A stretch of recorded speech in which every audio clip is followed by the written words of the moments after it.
Assalamualaikum warahmatullahi wabarakatuh. Shalom, Om Swastiastu, Namo Buddhaya, salam kebajikan. Tabipun. Kami dari kelompok 3 kelas RD akan menjelaskan tentang tugas KPWK. Teman-teman, ada yang tahu nggak apa itu arti perencanaan? Hayo, di sini siapa yang belum tahu apa itu perencanaan?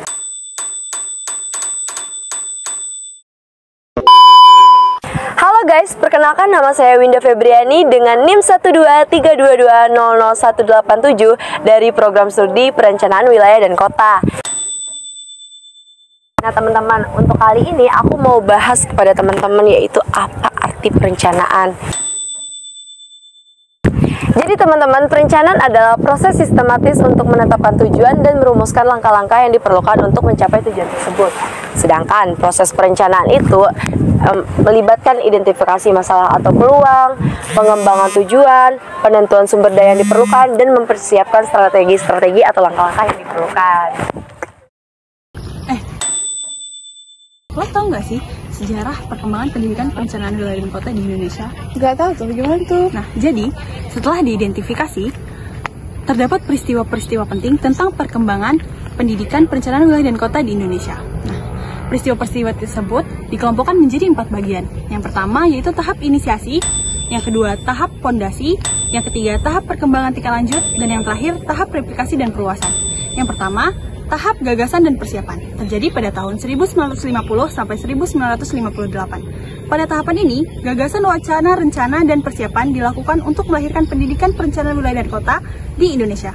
Peristiwa penting yang terjadi pada tahapan ini adalah yang pertama adalah Balai Tata Ruang Pembangunan atau BTRP yang beroperasi di Indonesia mendesak kebutuhan tenaga ahli tata ruang. Yang kedua, Biro Perancang Negara mendesak kebutuhan ahli perencanaan wilayah dan kota.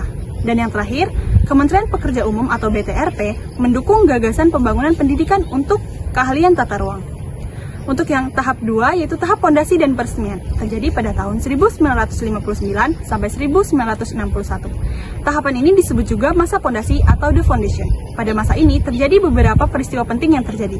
Yang pertama yaitu pengembangan dan penetapan kurikulum. Yang kedua yaitu kunjungan tim internasional pembangunan Bandung School of Regional and City Planning ke Indonesia dan peresmian Sekolah Perencanaan Wilayah dan Kota. Pada bulan Desember 1958, Profesor Martin Merson tiba di Indonesia dan pada akhirnya peresmian Lembaga Pendidikan Perencanaan Wilayah dan Kota dilaksanakan.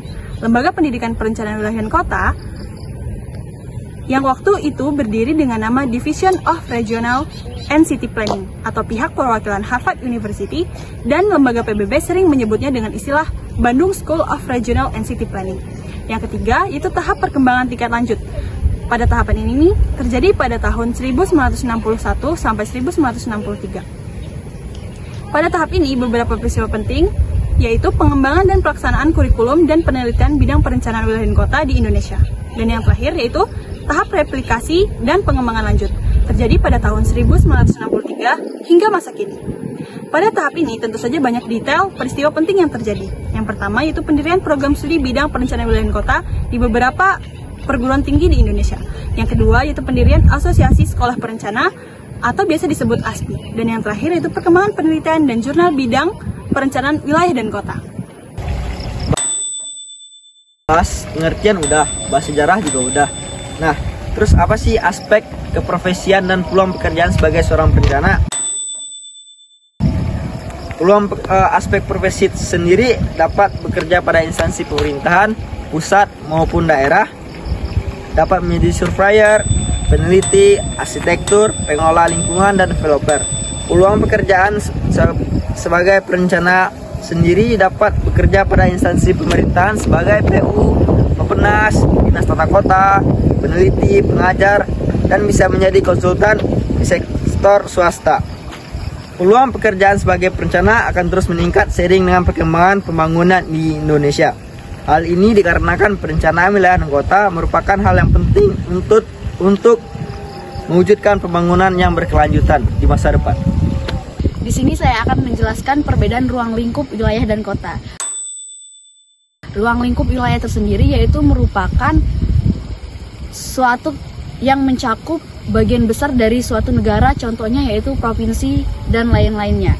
Sedangkan ruang lingkup kota yaitu lebih mencakup daerah yang terbatas dan terfokus pada lingkungan perkotaan. Jadi perbedaan utamanya adalah dalam skala cangkupan geografisnya, di mana wilayah tersebut merujuk pada area yang lebih besar, terbatas dengan penekanan pada karakteristik perkotaan. Kalian tahu nggak perbedaan substansi kajian ruang perencanaan wilayah dan perencanaan kota? Nggak tahu kan? Sini aku kasih tahu.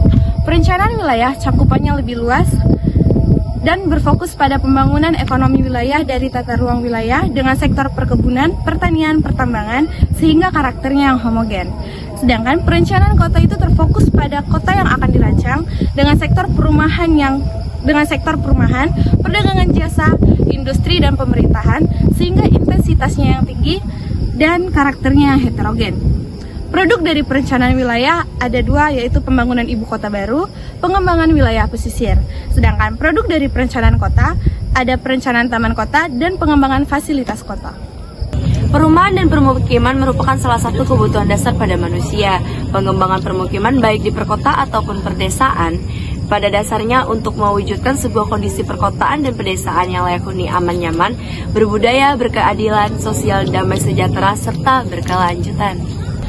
Dari banyak materi yang telah disampaikan oleh dosen selama 14 pertemuan ini, kami dapat memahami serta mengenal lebih dalam terkait ilmu dasar perencanaan, seperti profesi, karakteristik, fungsi, dan ruang lingkup perencanaan. Kemudian isu-isu yang terjadi dalam perencanaan, dan yang terakhir adalah teknik komunikasi dan presentasi yang benar.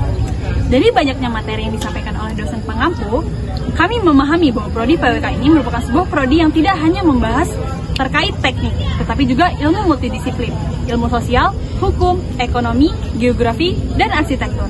Adapun ilmu yang harus kami pelajari lebih dalam lagi dalam ilmu perencana, yaitu 1. Peka terhadap isu-isu yang ada di wilayah ataupun kota, melakukan observasi terhadap suatu masalah yang terjadi, melatih ilmu komunikasi yang baik dan menarik kepada masyarakat.